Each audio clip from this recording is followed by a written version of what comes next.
A little advice. A little advice. Come on, come on, come on, yeah. Just a little advice.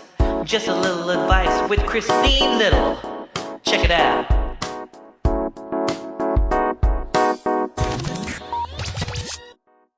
Yo, yo, yo, and hello. Welcome to another episode of the Little Advice Podcast. It's a podcast where I, comedian Christine Little, gives a little advice to one of my guests. And it's only a little advice because I'm not really qualified to do this. A lot of people, they want to give advice and they don't have any formal training, like look at Dr. Phil. I'm admitting that I don't have formal training. I mean, I have a BA in psychology and I read a lot of self-help, but other than that, what do I know? This is episode number 26 with a very funny friend of mine. He's a writer, a comedian, and a Reiki healer. What? His name is Minhdzuy Khorami. And we have a very interesting conversation about how you know if you're in the right relationship. What are some of the clues? What does your gut tell you? And we talk about his personal experience and a little bit of my own. Podcast related, if you want to talk more about this episode, please head over to Facebook and join the Little Advice Podcast group or send me a DM. And I'd love to hear your thoughts. Like, have you been able to tell you were in the right relationship or wrong relationship? What were the clues? What does your gut tell you? And without further ado, I want to introduce you to my friend Minhdzuy Khorami. Thank you so much for listening to A Little Advice.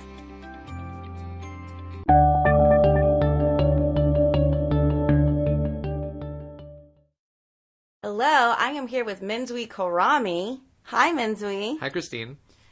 I said his name weird because he just called me out for being like, do you not know my name? That's right. This isn't the first take. This is not the first take, and that's a first, to be honest. What? Not using the first take is a first. Oh, really? Yeah. Oh, wow. Yeah. I'm glad I can help be part of this, pioneering moment. Thank you. Yeah. I guess. Wow, this is... You guys can't see what Christine is doing with her eyes, but it's a lot. What is it? Huh? That's something I have a problem with when This? I'm acting on screen is, moving my face too much. A very expressive face. Christine one time did a sketch with me and Greg and Nicole, who you guys don't know. I'm just naming names now, but... A Valentine's Day sketch. A Valentine's Day sketch, yeah. And we never used the first take because there was always, hey, Christine, you just looked straight into the camera. Every single one. It was a music video. Everyone looks into the camera on music videos. I know, but when they do, it's by choice. Well, I made a creative choice. Mm-hmm. And I'm sure we have a take of you walking down and then immediately turning around because you're like, I just did it. It was filmed at my place, and I was like, I think I have creative liberty here. Mm-hmm. So. Should we say the address? Yeah. It's that's not it. Okay, so Minhdzuy, what's your problem? Whoa. It's really hard. It's coming at me really hard. There's nothing going on in my love life, Christine. Do you want something to be going on in your love life? Yeah, especially today. Today's Valentine's Day? Well, by the time this is released, it'll be Valentine's Day, yes. Okay, cool. So, so there's nothing going on, no prospects, nothing. No. What are you doing about it? Nothing. Okay, so do you want to be in a relationship? Are you looking to hook up? Are you looking just to do Valentine's Day stuff with someone? The opposite of hook up, which is fake a relationship. Yeah, what would be perfect for me right now would be just when people have been together for a long time and they're just kind of going through the motions. There's not really that much there. That would be perfect for a little bit. Are you serious? Yeah. You want to be in a relationship where you're just going through the motions? Yeah. I have stuff going on in my life, So you want to skip, this is a first ever, you want to skip the romantic phase and go right into I've been here for a while, I'm just going through the motions. Yeah. Most people don't even want to get to a point where they're just going through the motions. So why? Because they don't have anything else going on in their lives and they have to depend on another person for their entire self-worth? Is that what you think being in a relationship is? Yeah. Well, maybe that's why you're not in one. What? Yeah. I can't tell when you're being serious or not. You're just laughing at me. Oh, yeah. No, I'm deflecting right now. Okay, yeah. Okay. So, tell me more about that. About what? Deflecting? Yeah, what's making you want to deflect? Christine, it's a hard thing to talk about. I don't know why I'm saying your name so much. I never would normally. Another deflection. Mm-hmm. So you feel that being in a relationship would take your focus off other things in your life? Yeah, I guess so. So, like, I've been in, like, a few relationships before that I've stayed in for too long. Yeah. And, you know, sometimes you get in, like, stuff and then you don't, like, really take the time to question whether, like, that person is, like, someone who's good for you or not. You're going through the motions. Yeah. Well, no. Yeah, I guess so. You're going through the motions with, like, this knowledge that, like, this person is, like, wrong. And you're just like, I should... So you know it's wrong, but then you're just doing it anyway? Yeah. I don't get into relationships and I'm just like, we're already going through the motions. Yeah. But you know, like, that point of, like, comfortability that you have, like, with, like, a friend or someone. Yeah. Where you're going through the motions not because you're, like, bored, but because there's trust. Yeah. You know? I think trust is important. Mm-hmm. It's hard to know when you're getting to another level in a relationship to where you're comfortable and all that versus just getting out of the romantic phase, if that makes sense. There's like that initial phase that may last about 2 years, the limerence phase, where you're like all in love, it's the honeymoon period or whatever, and that keeps you guys together. Yeah. And then after that, it's what's maybe the friendship under that. Yeah. So when you were talking about just going through the motions in other relationships, do you feel like you were in more of a friendship phase or just like, I'm already here, so I'm going to stick with it? Some of them have been from distance and stuff, so, like, there's already a shift, and it's really just, like, not acknowledging the shift, you know? And then there's also the point where, like, early on, I feel like early on most of us know, like, whether something is right or not. I don't. I do. Well, how do you know when it's right or not for you? You do, there's a gut feeling. Mm-hmm. You have gut feelings, right? Yeah. In life, like, in general. Yeah, for certain things, it's hard for me to sometimes hear what my gut is saying and to know if it's my gut or if it's motivated by fear. So in your gut, you just knew, like, this isn't my person. Yeah. Well, I mean, fear is also, like, something that you can use, like, as a compass to point you in the right direction. Sometimes if you're in a relationship too long, there's stuff that's not going right. You'll talk to a bunch of your friends about it, about all the things you don't like, and then you will also... Everyone else will hear what's, like, wrong about it, and then be like, you know, I'm not in the relationship, so I don't really know. But, like, you're giving that off, and you're giving, like, it is, like, kind of like a cry for help, and you're kind of just, like... It's not really a cry for help, it's like a cry for confirmation, where you're just like, someone else tell me this isn't right so that I can not feel crazy about, like, wanting to move on. And I'm also afraid of, like, leaving what has become, like, a comfortable thing, because this relationship has become, like, a pillar or, like, an object that is just, like, something you can hold on to. And just, like, in general, it's easier to hold on to what you know instead of, like, stepping into what you don't. So how do you know when you're talking about issues, was that a clue for you in your past relationships when you're talking to other people and they're hearing your cry for help?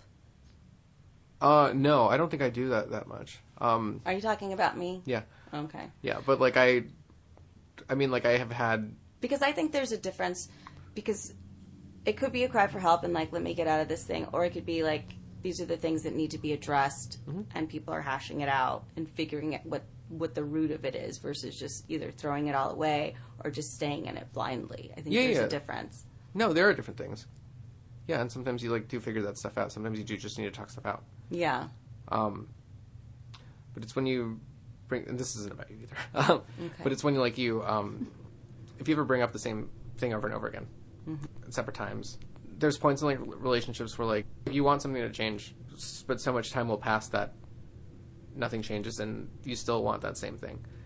And this is about me now. Okay, good. Yeah, I was just going to point out, you say you a lot, and it's like a little... Oh, no, not you. No, I know. Collective, yeah. Yeah, collective you a lot, Yeah. and it's a little... It might seem like it's a little detached from yourself. I knew pretty early on in, like, one of my relationships that, like, things were not really right, and I just, like, had not been with someone for, like, a long time. And, like, when you... like, scarcity will affect, like, how you... Scarcity mentality, yeah. It'll affect how you see things. And, again, I won't, like, consider whether or not, like, I like this person. All I will think about is, like, oh, someone likes me finally. And it's, like, obviously that extends outside of relationships and stuff, too. Like, that makes sense from what you said earlier about, like, oh, when you're in a relationship, you're depending on this other person for validation, and it's taking up time and all that. Mm-hmm. So it seems like that's something that may be blocking you from bringing romantic situations into your life. Do you feel like you're in a place where you're ready to be in a relationship again? Probably. Yeah. I know the answer's telling. Yeah. I know that personally I'm also someone who's just like now like will not even tolerate like anything that's not like, you know, right. You know, like the right feeling. Because a lot of dating is like you go out and like see. Is there a difference? Is that like, oh, this thing turned me off, I'm done, or is it like No, it's not like a condition. It's more just like a knowing. You know, I like trust that. Yeah. I like trust knowing what is right and what isn't. I do it with friendships. I won't keep around people who I. Based on how people make you feel when you're around them. Yeah.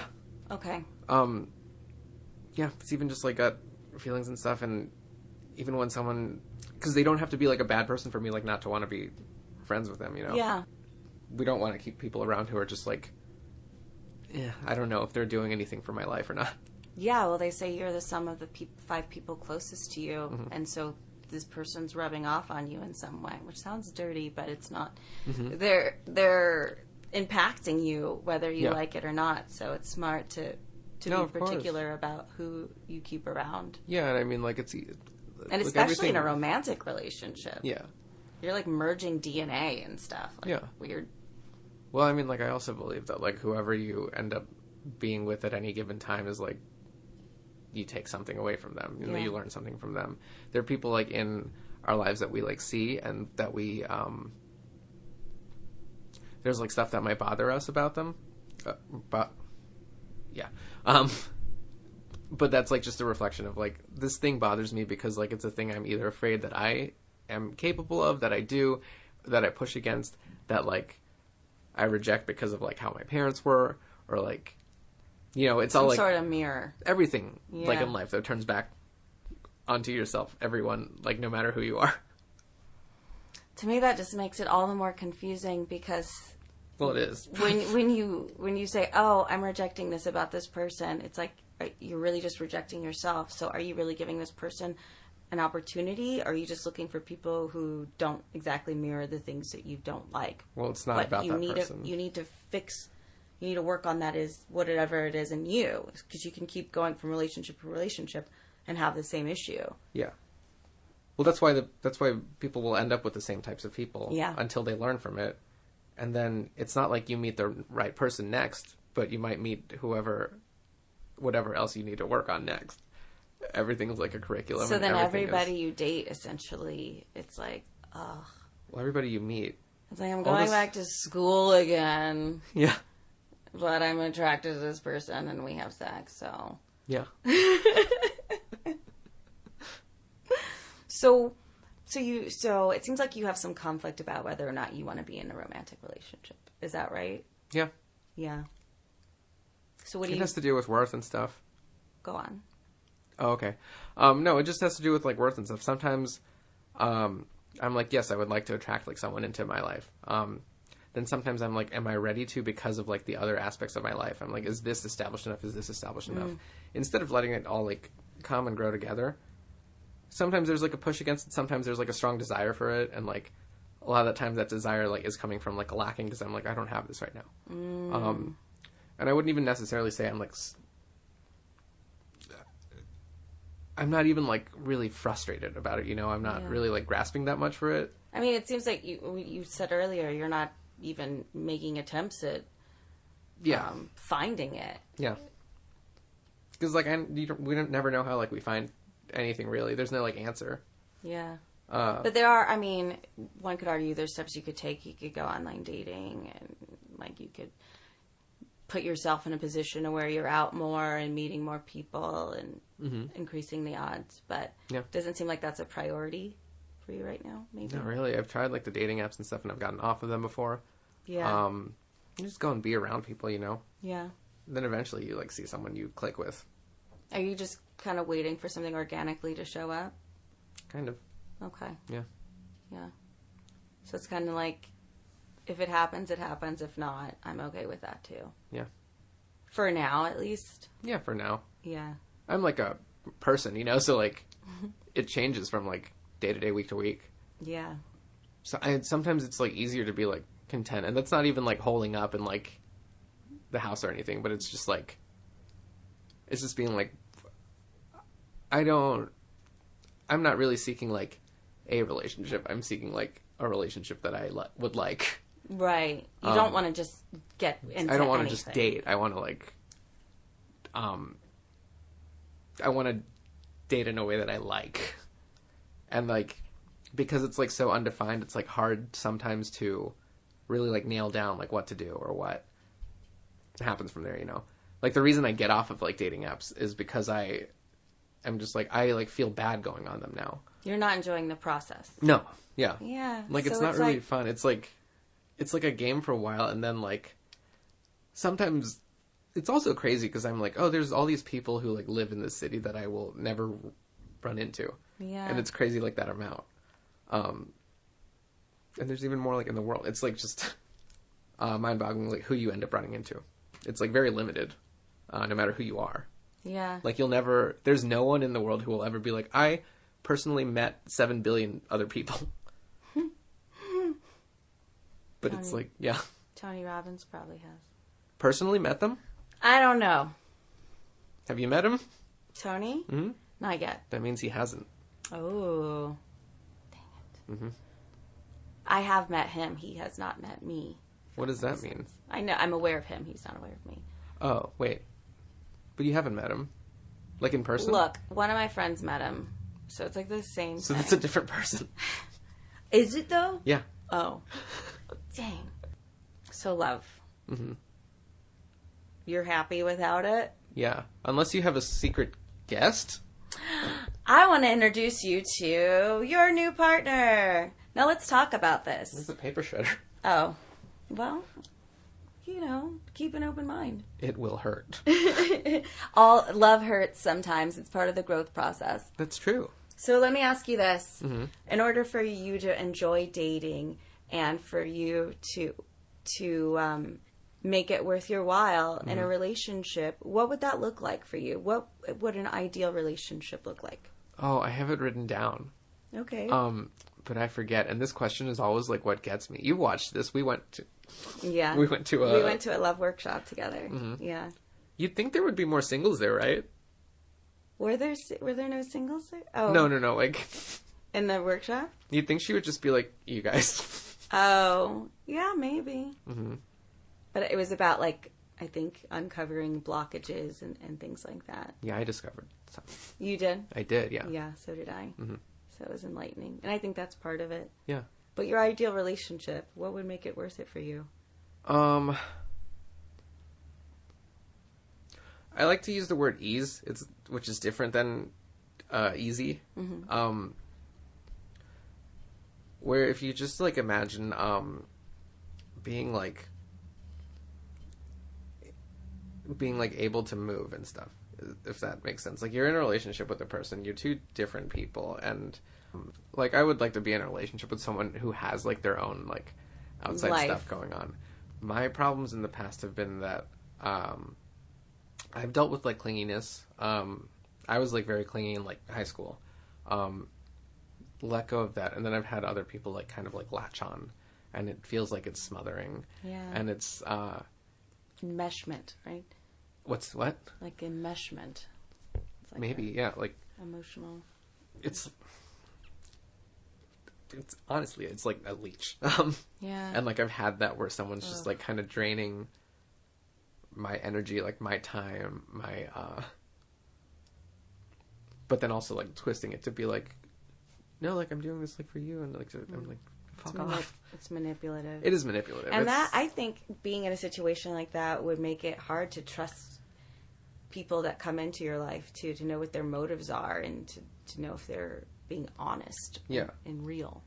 And that's why I come back also to the like, I know when it's right, because I knew when that was wrong. And like I was with that person for like 2.5 years, and I knew it was wrong 1 or 3 weeks in. 3 weeks? Yeah. Wow. Yeah. So what made you stay? Just that she liked me? Yeah, it was nice to, like, have someone. Someone who wanted you. Yeah. Yeah. Yeah, it's just nice. That It's is a great feeling. Yeah, and it's, again, like, it becomes general. You know, it's because it's not about that person anymore. Mm-hmm. And it's just like, oh, I have a relationship. Like, I have a girlfriend. I have, like, a thing, you know. That it's like a status thing. It's like when you're in a relationship, it's like, oh, there's at least one other person who approves of me as a person. Yeah, like, it was more for my ego. It's than validating. Like, yeah. Yeah. But yeah, it was for my ego, not for, like, me. Yeah. It didn't enhance your life or bring anything. No, I mean, like, and again, there's, like, you know, like, anything, there's, like, positive things that come out of it. But for, like, the most part, like, I was like, oh, no, I was supposed to get out of this, like, a long time ago. Mm-hmm. I mean, there's the other half of it, too, where I'm just like, oh, I was in it for, like, exactly as long as I was supposed to be. But yeah. Which is sometimes helpful because I was in it for, like, that long. Yeah. And there were, like, things that came into my life and, like, things that, like, probably wouldn't, like, without having dated her.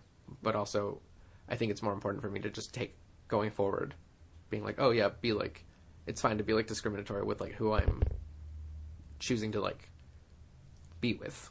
Right. I almost got too passionate by moving my arms around, and then I wasn't. So it seems like you have a vetting process, and you had a vetting process before, mm-hmm. but this time around you're more inclined to take action. Yeah. If something's not right. Yeah. Or even letting it in the first place. Yeah. Because it's a form of, like, not being expressive. Yeah. Which is, like, I mean, like, it's choking. Like, it chokes you. When you can't, like, when you're like, this is wrong. We have to do something about it. And, like, it was a thing, like, we had talked about a few times, too. And, like, even my therapist was like, oh, what do you want it to look like? What do you want your relationship to look like in, like, 6 months? And I was like, oh, like this. And then, like, when it doesn't change, you're just like, well, it might, though. You know, I'm just giving it a timeline. And then, like, that stuff, like, doesn't change. Like, you need to, like, interact with other people for things to really change. Sometimes when you're, like, with someone, you can just be like, that person, like, won't learn their lessons with me.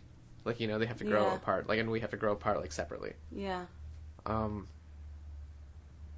yeah, otherwise, like, we just, like, strangle each other and, you know, die. So... Happy Valentine's Day. By the way, look up Mindhdzui's Everyone Is Your Valentine's music video. Oh, yeah. I remember. It's still on there. I love that song. Mm-hmm. Christine, you did a great job not looking at the camera. But actually, you were really good in it, so I'm happy that you did it. I was happy how it turned out. Mm-hmm.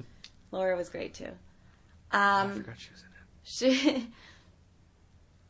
So, yeah, I'm sensing a lot of fear around even getting into a position where you're vulnerable enough to connect with someone, because I think there's this fear that you might stay. Yeah. So, what strategies are you going to employ to make sure that you don't stick around a relationship that's not working just because someone wants you? I honestly, I think just being, like, honest with myself, like, when it comes up, like, right away, and, like, you know, just communicating that, because communicating that with the other whoever person. I'm with, yeah. Did you with try myself that, too, I guess. Did you try that in the other relationship, or was this like a silent knowing? Yeah, it was. We talked about it out loud and stuff too, like a few times. It came out more than once, and then, like, eventually we talked about it in, like, you know, went our separate ways. Maybe that was just part of the process. Yeah.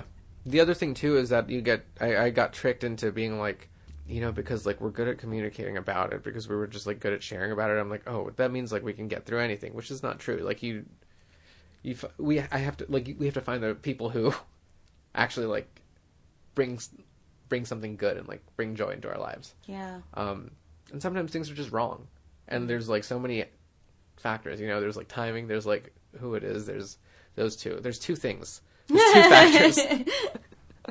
There's so many factors. Yeah. And both of those factors are important. And there's a fear factor. I think there is a fear factor in a lot of it. No, of course. Speaking from personal experience, my fear is that I'm throwing in the towel too easily. Yeah. Versus working it out and seeing if it can go anywhere. Yeah. Versus being like, well, this isn't working and it's just time to cut your losses. And I guess you really can't know that until you're in it. Yeah. And you reach your breaking point. Yeah.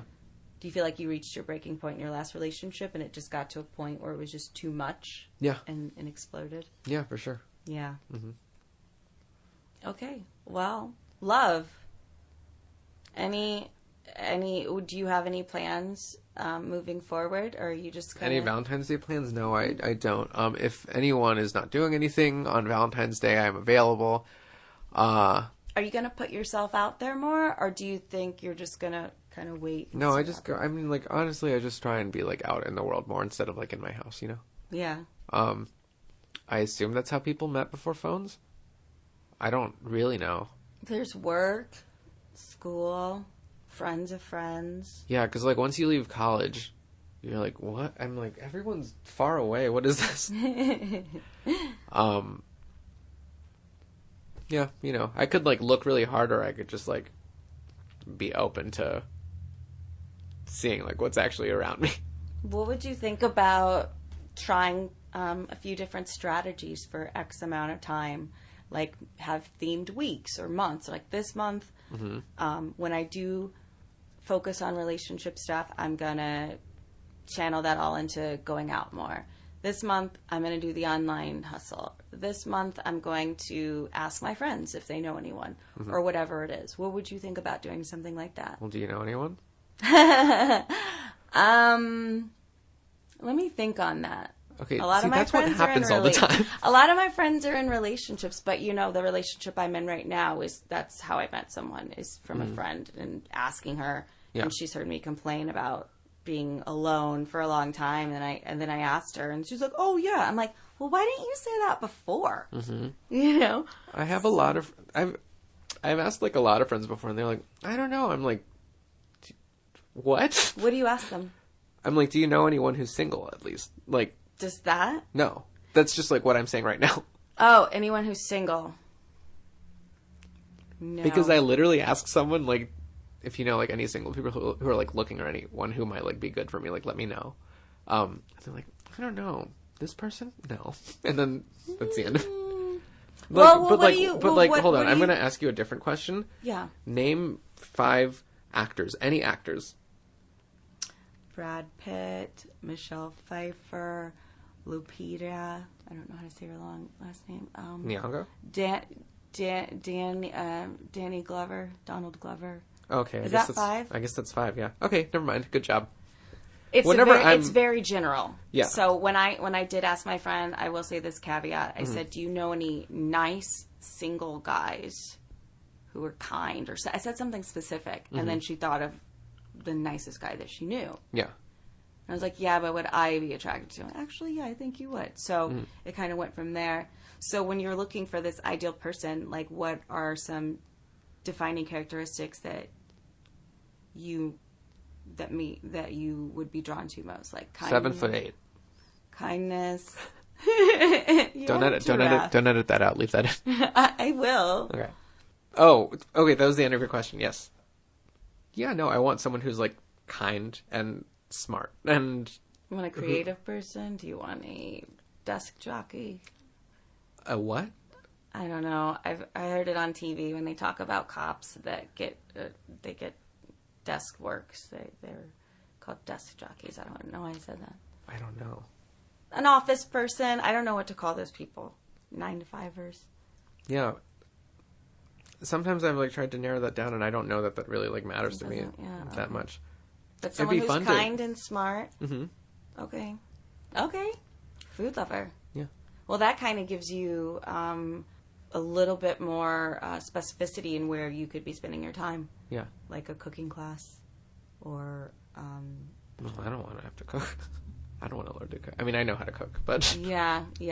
But in terms of, like, meeting people with those interests or food fairs or something like that where you could meet foodies, or if you're on Instagram and you're looking all these like food accounts that you like, and you can see who else is like this stuff and engaging with people. I mean, I know that's how you met your last girlfriend. It didn't work out, but kind of a similar interest type thing. Yeah. Yeah, that's true. Okay, well, before we shut down this portion of the podcast, do you have any takeaways that you got from our conversation so far? Yeah, you know how I said that there were like patterns that repeat and stuff? Yeah. Every time someone asks me to like specify, something happens inside of my body that's like, or I mean, some resistance shows up. And I don't know why that's like so difficult. Was that in relation to like the deflecting earlier? No, like you just asked just now, like what would your ideal like? Oh, and you have blockages around that. Yeah, it's always like hard to. Sometimes it like flares up when I'm like, yeah, I think this is like the right feeling and stuff. And I don't know if it might just be like hard to describe sometimes. Yeah, sometimes I think I don't want to like sit and like put energy into like this arbitrary, like not arbitrary, but just like non-tangible person or anyone yet. You know, it's like I'm creating someone. And it's really hard to do, to just imagine something completely from scratch. Yeah. To just be like, oh, this is the person. Well, write down how tall are they. There's some that they get really specific, some that are like, don't get that specific because you don't know what it'll look like. But what if, what do you think about going to it from a feeling point of view? Like, this is how I'd like to feel around this person. This is how I'd like to feel. And you mentioned that with the ease thing, so... Because the other thing, too, is that, again, like when I was like younger, I did cling very much to people.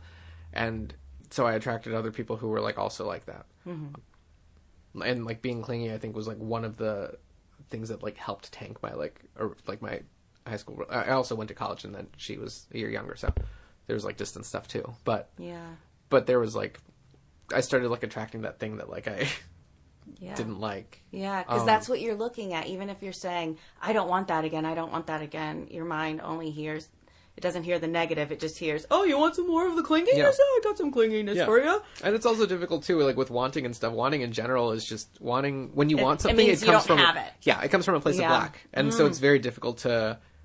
Oh, so what if we do this? Like, what in your life do you really feel good doing and that you enjoy? And you say, oh, I'm so grateful for whatever this is. Is there something in your life right now, a feeling that you get? Yeah, so I do Reiki. And when I do it, it feels very good because of like the energy stuff itself. But like also, while I'm doing it, I feel like I have purpose. And so like, I would really like someone who like has like purpose in their life. You've been on set before. When you're on set, what's really cool about like every single person on set is that they like know, I mean, except for the, what's really cool about every single person on set is that they know, they have one job and they know exactly what it is, and they're like very good at that one thing. And so that's like very attractive to me. I saw the boom mic there. Yeah. Is that what I was holding? These are just dinosaur claws. You went like this. Yeah. But it's just like, that is like very attractive to me. Because it's just like, yes, I know what to do. I'm going to go do it. And it's like they're like an expert in their own world, you know? And I feel like that kind of could be the opposite of the clingy person, because that person's clinging because they don't have direction and they don't know where they're going and they don't know themselves. And so versus having a person who has purpose, it's like they're not dependent on you for their happiness. You're not dependent on them, and they're going to keep going forward. And that's someone that you could grow with and become a better person with. Yeah. Yeah. Yeah. I like it. So there you go. So now your mind's going to be attuned to, your radar's going to be up for people with purpose. And you can just start noticing that. Even with people, you know, the same sex, that just people in general, just like who has purpose? What does that look like? What does that feel like? I'm going to do that too, actually. Yeah. I think that's a great idea. Cool. We can be accountable for each other. Purpose. Yeah. This person purpose driven. Yeah. Yeah. Okay, well, when we come back, let me say that again. Okay, well, when we come back, we're going to talk to Minhdzuy about one of his creative processes when we return on A Little Advice. Hi, guys. Thanks again for listening to A Little Advice podcast. If you're enjoying this podcast, please remember to rate, subscribe, and leave a review. It really helps out the podcast. And you look like a cool person, and that's important, right?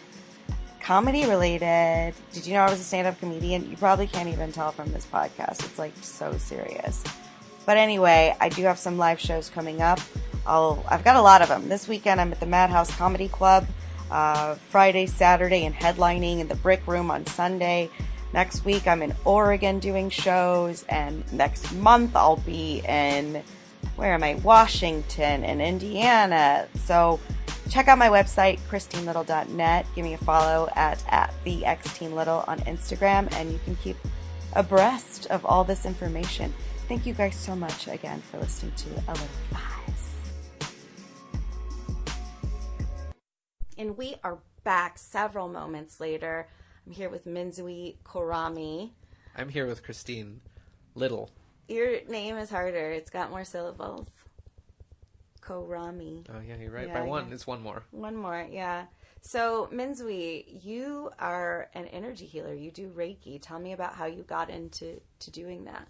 Sure. I had known about it before, and I just hadn't gotten it done. I was kind of curious. And at my yoga studio,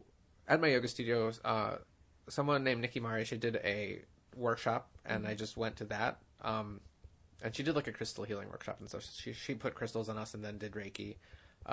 And afterwards I was just like kind of curious, and I asked her, I was like, hey, how do you get trained to do this? And again, I was just drawn to it.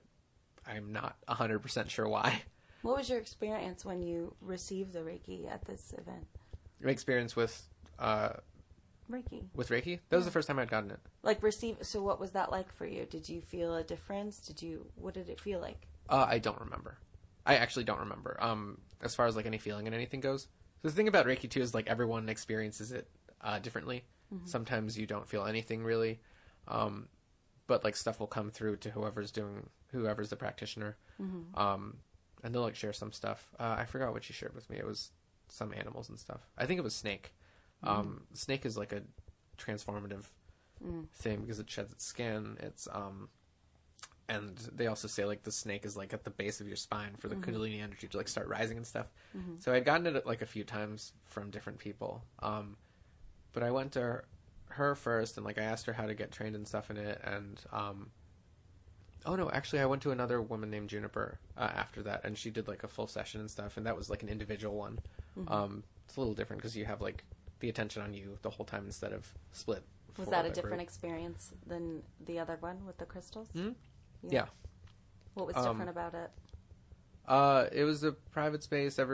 She says like prayers during it. Mm-hmm. The other thing is like every practitioner does it like differently because it's kind of intuitive. Mm-hmm. Should I say what it is for people who don't know what it is? Yeah. Yeah. So Reiki translates to universal life force energy, and it's just like this. I described it as like this like warm white light, and it basically will send what energy you need where it needs to go, and also like remove whatever doesn't need to be there. Mm-hmm. So it's like a massage for like your energy field. Mm-hmm. After when you receive Reiki for the first time and when you receive it now, do you feel an energy shift? Yeah. So it's going to depend on every time. Like it's always going to be different, and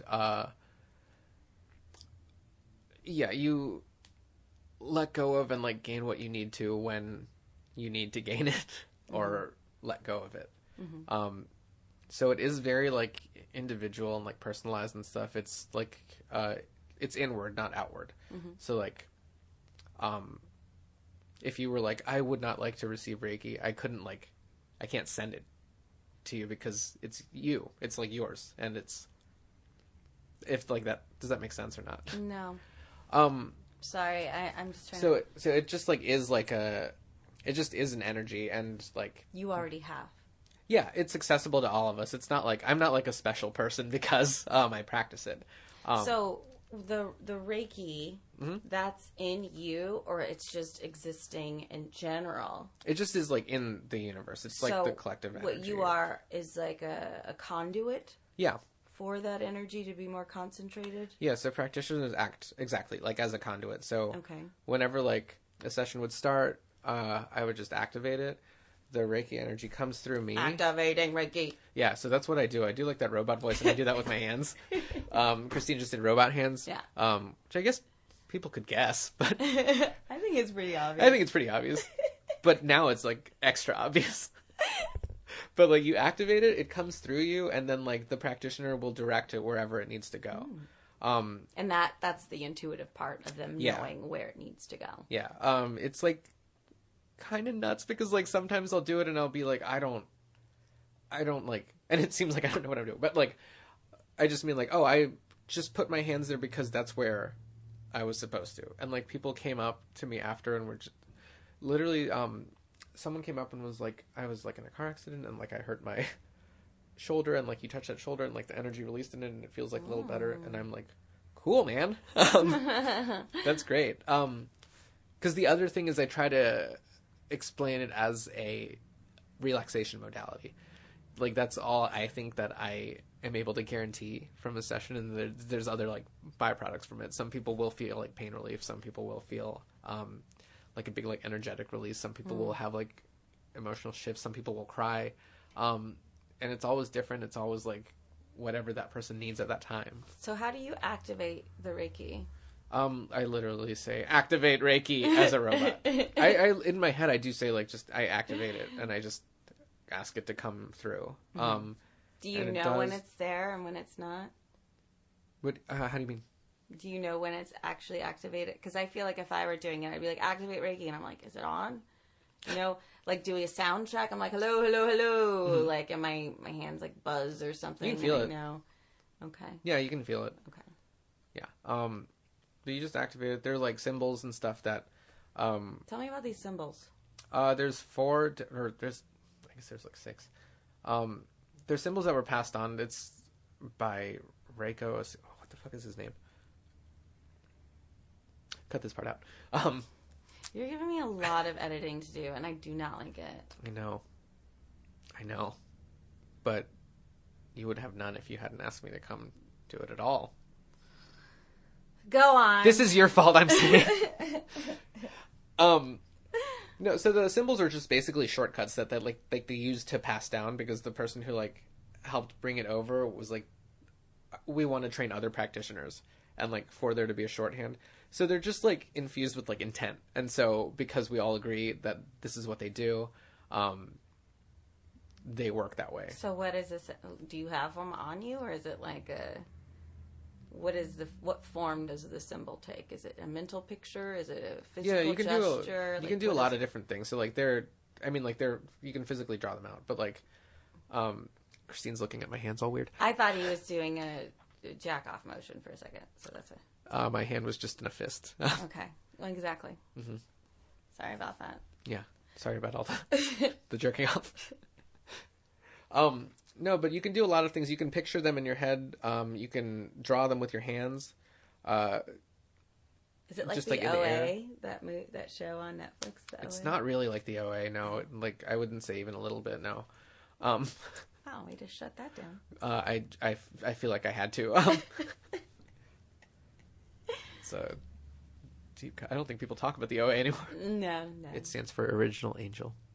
It's on Netflix. It's an interesting show. It's okay. I liked it. It was fine. I watched it on a plane. On my phone. What was I saying? Symbols? Yeah, they're just shortcuts. They do different things. There's a power symbol. There's the master symbol that you turn on. It will basically heal like at it's meant to like find like a problem like at its root. Mm-hmm. Or find like the source at its root. There's the power symbol that just amplifies like the energy. There's the emotional symbol that like helps with, emotional release and stuff.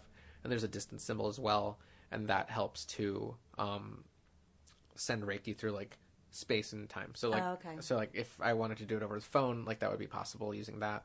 Or if someone like doesn't want to be touched too, I can use that, and like I can sit at the other side of the room and do that as well. Okay.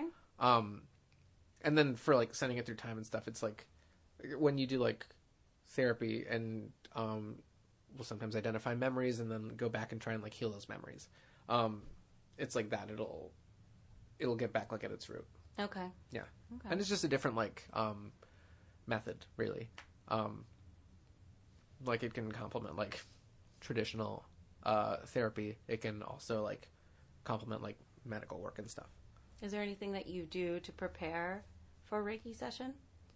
I just try and like clear my own energy. Just try and stay grounded. What do you do to clear your energy? So Reiki can be done on yourself. I can do a meditation to do that. It's just making sure that I'm in a good like headspace and stuff. The really cool thing about Reiki also is because like the practitioners act as a conduit, it comes through and like will heal the practitioner at the same time. Oh wow. So like doing it on someone will never like leave me drained personally. Okay. Because it's just like it has to be coming through me to get to someone else. Right. And you're not picking when you're taking away their negative energy, you're not picking up on that ever. No, so like the other cool thing about Reiki too is it can only be used to heal and it can only be used to send light. So you can't use it like negatively. You can't be like, I'm going to use Reiki to crash that car. It's not like a psychic power. Like it's not a power either. It's just like, it's honestly just like a very focused type of listening. You know, like I'm just listening to like what needs to be done or said, and like again, that's where like gut feelings and like all that stuff come in. And there's so many ways that we like are able to listen that we reject from like growing up and like from being conditioned to do. Tell me about some of those ways that you can listen. Yeah, like if you've ever gotten like just a some people like will hear messages and stuff and they're like, this was crazy. Like I have a friend who was like, yeah, I met this person at like a random party and in my head I had a specific phrase and that phrase was just like, I'm going to meet my husband tonight or something like that. There's stuff like that. There's also like just what if is that different from being like, okay, I'm going out tonight and I'm meeting my husband? Is that different than the message coming through? Yeah, because that's you just saying that. Right? Oh, okay. So I find it difficult to know when you're having an intuitive experience and it's coming from something else or when you're just having a thought. Yeah, it's very difficult. Thoughts come into our heads all the time and thoughts are not necessarily right. Right. They're just like, you know, we're curious. And do you have a method of distinguishing the two? No, I know people do. I don't really. It's just like kind of trusting. And it's, you know, with people who are like intelligent, if you get a thought, the reason it's hard is because like another one will like happen in front of it. Like when you get an intuitive one, like a different possibility will pop up in front of it, making it like hard to discern. Mm-hmm. Well, discernment is a gift in and of itself. Yeah, but it's also like you can practice it. Like I always say in the first Men in Black. Do you remember the first Men in Black? Yeah. Okay. Sugar Cool. water. Yeah.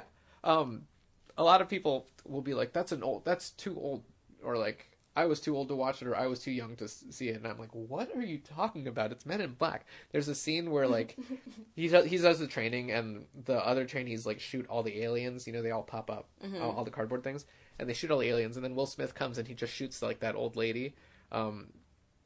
Like, that's, like, it's practicable. Like, you know, you can, like, look for the actual signs. He just looked at them quicker. Mm-hmm. Or, you know, if you, like, ever meet someone and you get, like, just a weird feeling about them, that's, like, a sense that, like, sometimes we'll turn it off because we're like, I don't want to appear like a bad person who's, like, judging this person before I know them. But sometimes you know stuff. And it's, like, okay to trust that.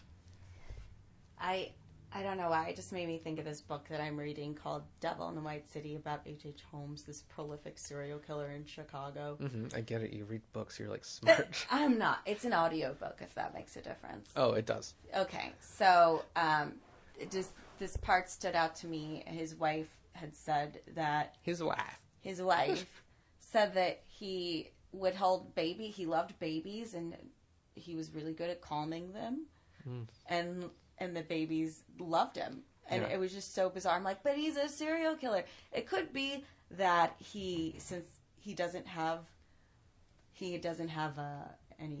probably doesn't have as much anxiety because he doesn't have the emotional capacity for it. So maybe that's why he's so calming. Ugh, babies are also stupid.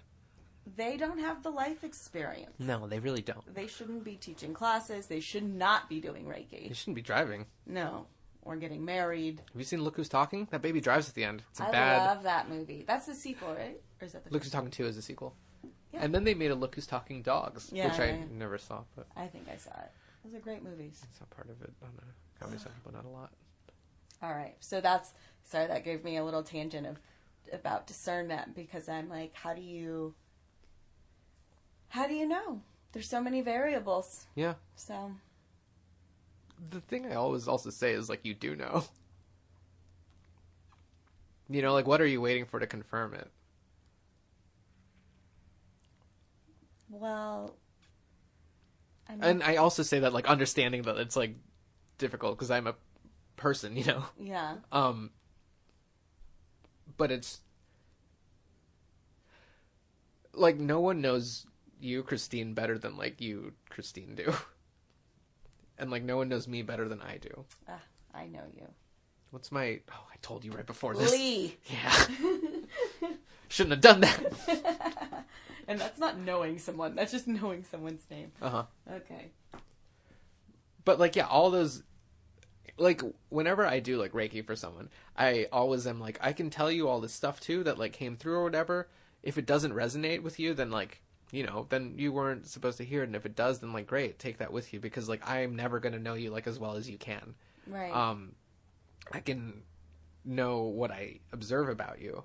And that's more than just, like, looking at you and, like, hearing you and whatever. There's, like, a lot of other stuff to, like, pick up. But at the end of the day, like, you're going to know what's right for you and you're going to know what's true for you.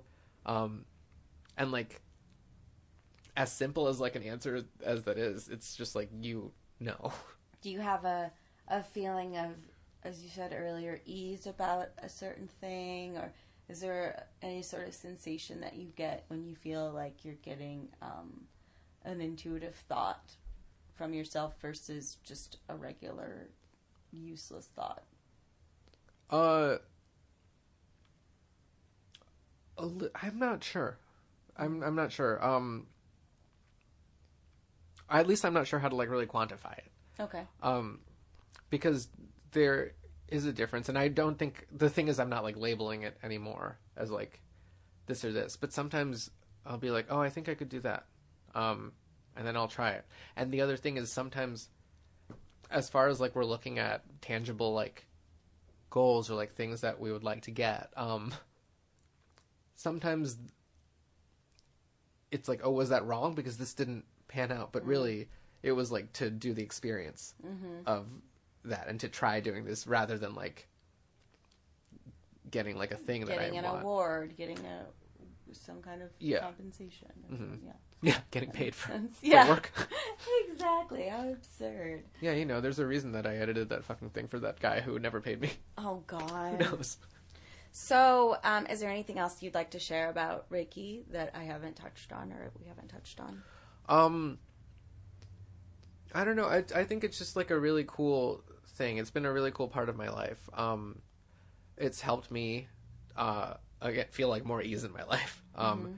There's, like, after the workshop that I did, I felt, like, very energized, like, the next day. Even, like, in yoga class, I was like, wow, I feel, like, very strong. Like, everything's, like, flowing through my body today. And everything just feels, like, kind of nice.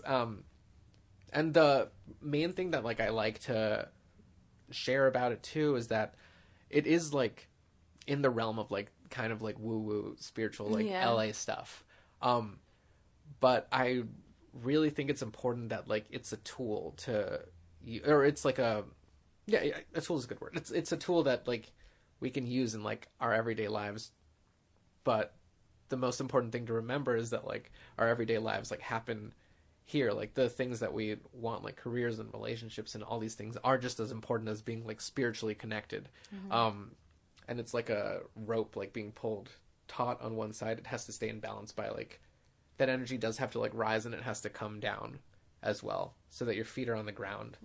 So you're not just in woo-woo land all the time. Exactly. Okay. Yeah, because when we talk about, like, being grounded as well, it's possible to be too grounded where, like, your feet are, like, sunk into the earth, and then it's possible to be not grounded enough where you're, like, floating. Because if you're floating above the ground, like, you can't walk because your feet aren't touching the ground.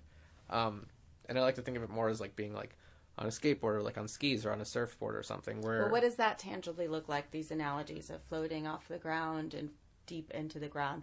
What would be an example of someone being grounded? If someone's, like, being way too grounded, it's someone who could, like, for example, say, like, an exec or someone who's, like, very, very good at, like, making money and who's very great at, like, bringing in all these, like, tangible things.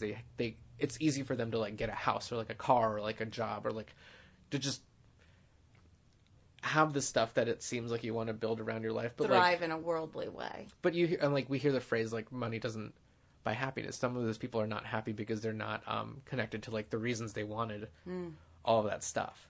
And then when you're like not grounded enough, especially like in LA, you can meet like a bunch of people who are very just floaty, and they've thrown away everything, and you're like, what? Some people will envy them and be like, wow, you know, I wish I could just like detach from, you know, all this earthly stuff. But like when you're like entirely detached, then you're not here either, and so you're not like experiencing your life like the way you're supposed to be. It's like kind of a cop out. Yeah. Makes sense. And both are like, that's why we want to be in balance. Because we want to have like the life that we want on Earth. You know, like I'd like to live in a house with like a bed. I'd like it to be warm and like all this stuff. I'd like a relationship. I would like all these things. But I also want to make sure that I like have purpose. I want to make sure that I brought all this stuff to help support like what I want to do and experience. You know, the tools you need. Exactly. Yeah. So, what are some ways that people could be more balanced in their life? Or like how could they bring more balance into their lives? I mean, it's just like acknowledging it, where you are in the present, if that makes sense. Like when you really want something and you're like coming at it at a place of lack, that means you're projecting yourself into like the future, and you're like trying to live inside of that world, and it's not there yet, and you're not going to move towards it because you're not in your body. This is very like well, see, the qualm I have with that is that I've heard like live as if you've already gotten the things that you wanted. Yeah, but the most important part of that sentence is live at the very beginning of it. You're not living as if you were living if you're living as if you have the thing you already wanted, you wouldn't be thinking about the future where you don't have the things you already want. You know, like it's like embodying that energy. Like it's like if you're looking for a job and you're not applying for jobs and you just act like you have a job already, you want to like be in that energy. Or like, you know, we both work in entertainment. The people who book are the ones who book all the time, and the ones who don't book at all are the ones who like are not booking at all. Like you see stuff like happening once people step into like that energy, and then it keeps like they stay in that energy. Well, what energy is that? The energy of already having it? Yeah, I mean, I guess you could say that. Like they're already having it, making steps towards it, not just making vision boards. Is that what you mean? I don't think vision boards are like bad. No, but not just making vision boards. Yeah. I mean, like we have to doing the steps towards it. My friend and I used to have this bit about how, you know, he's like, "Oh, I put money on my vision board, and I just robbed a bank, and now I have money." Like, it's like that's not how it works. Yeah. Yeah, I mean, it's also very hard to like straight up be like, this is how you get stuff you would like in your life, because I don't know that because I'm a person who just like kind of lives here, and there are people who like will tell you they know how to get you that stuff, and the truth is like no one knows that, which is also why I like tend to like remember to ground people and be like, it's not just floating up here and then hoping that you get the things that you want. It's like being here, remembering, like it is important to like hope for those things, but then to bring them like into your life too, you know, by actively working towards them. Or yeah, I mean, it's also, yeah, it's hard to like have an answer for that, and you know, I will also say like I don't have an answer for that, right? Not really. Okay. Yeah, that's honest. Yeah. I wish I did, but you know, maybe I will one day. Yeah. I like that honesty instead of just saying something. Yeah. I think that says a lot. Yeah. I mean, there's some people, I will always bring this up, but Aaron Sorkin, when they asked him, they're like, how did you get your start? He's like, well, my play won like a fucking award, and then they made that into a movie. And you're like, fuck off, dude. He's like, just have an award-winning play. It's not that hard. Yeah. But again, like that, it's easiest to point to people who like have like some sort of advantage or whatever. But because they have like that advantage, nothing was stopping them. And I mean, like, tangibly, yes, nothing was stopping them, but in their heads, they're like, no, nothing's going to stop me. You're crazy. Like, I don't think that way. Right. And, like, again, like, that's how white men think. So you know, like, everyone's got, like, these tangible obstacles, and then they also have these mental belief obstacles as well. Yeah. And so even if you tell someone a tangible path, like, this is how you achieve this goal, well, it may not even apply to them because their mind isn't in the right place to even do those. Yeah. And again, that's things. Another part of balance, too. Like, yeah. Balancing is like those two energies, like, moving together. And, like, we talk about left and right brain, left and right side of the body and stuff. And it's not like I'm not using this side enough. Because when that happens, like, we shift over entirely. Like, we go back between modes. Mm-hmm. It's easy to, like, we get burned out if we are ever in just, like, I'm in a work mode right now where I'm going to try and do this, and then shifting back to that, like, that other, like, more creative, a little bit, like, floatier, like, easier mode. It's not easier. But just shifting back into those modes, like, it doesn't serve you to do those two things separately. Like, we would never walk with, I would Merge never them together. Yeah, I would never be like, I'm going to just walk with my right leg only, which is called hopping. Or, like, the other one. They have to, like, work together, like, as a team. And there's male and female energies that are, like, present in, like, both of us. Yeah. That like, we would be served better by, you know, using them in tandem. Right. Instead of rejecting one or, like, shoving one away. Right. Right. Huh. Well, I've learned from this talk to start trusting the thoughts, or not the thoughts, but those things that come to me that Trusting those hoes over there. Those hoes? Mm-hmm. Is that what you said? These hoes ain't loyal. I just got I think thought is a really bad, Oh, that hoe over there. Oh, yes. Thought. I think thought is a really bad insult because it's already a fucking word that means thought. Yeah. It's confusing. Yeah. It makes sense if we're only texting forever, but, like, I think it's bad slang. Bad slang. You've heard it here first. Mm-hmm. Minhdzuy not a fan of the thought, that hoe over there I reference, if you don't know what that means. Thought. T-H-O-T versus T-H-O-U-G-H-T. It's also confusing because it's like, this acronym is all lowercase. Yeah. Well, I'm sorry that you have to experience that. It's really tough. That's what we should have talked about for your problem today. Okay, cool. Let's re-record.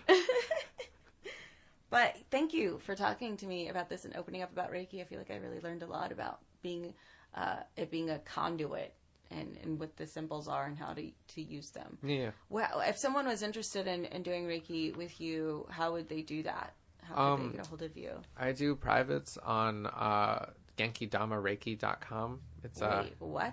It's called Genkidama Reiki. Okay, you're going to have to spell that. It's GenkidamaReiki.com. Okay. Genkidama for Dragon Ball Z fans is from Dragon Ball Z, but it also means the union of spirit and earth. I don't know if anyone's going to know what you're talking about. Spirit Bomb from Dragon Ball Z. People know what Dragon Ball Z is. I don't know. Your listeners don't like Dragon Ball Z? I don't know. Use a Dragon Ball Z image to promote this. No. Okay, great. I do privates on Genkidamareiki.com, or also every second and fourth Sunday, if you're in LA, at Yoga NoHo, I do a Reiki workshop with two other women, Katie White and Nikki Mare. And we bring people into the studio and everyone just comes and relaxes. We'll set an intention for the night, and then either two or three of us at a time will go around and share Reiki with everyone in the room. Okay. Yeah, and it's like a nice, it's like a $10 thing, so it's easy for people to come and. That's a nice. Just. So what about Instagram, or do you have any? I mean, you're an artist as well. Do you have any comedy videos or anything that you're working on you'd like to plug? No, my Instagram is at my name, which I can also spell. Yeah. Minhdzuy. That's it. That's it? That's no it. last name. No. Okay. Just like share. Well, this has been really fun. Thank you for coming over and hanging out in my bedroom. If you guys like this podcast, please share, rate, subscribe, leave a review. It really helps the podcast. And if you'd like to message me personally and get some advice on things or hash something out, feel free to do that. I am at the XTeenLittle on Instagram. Thank you guys so much for listening to A Little Advice.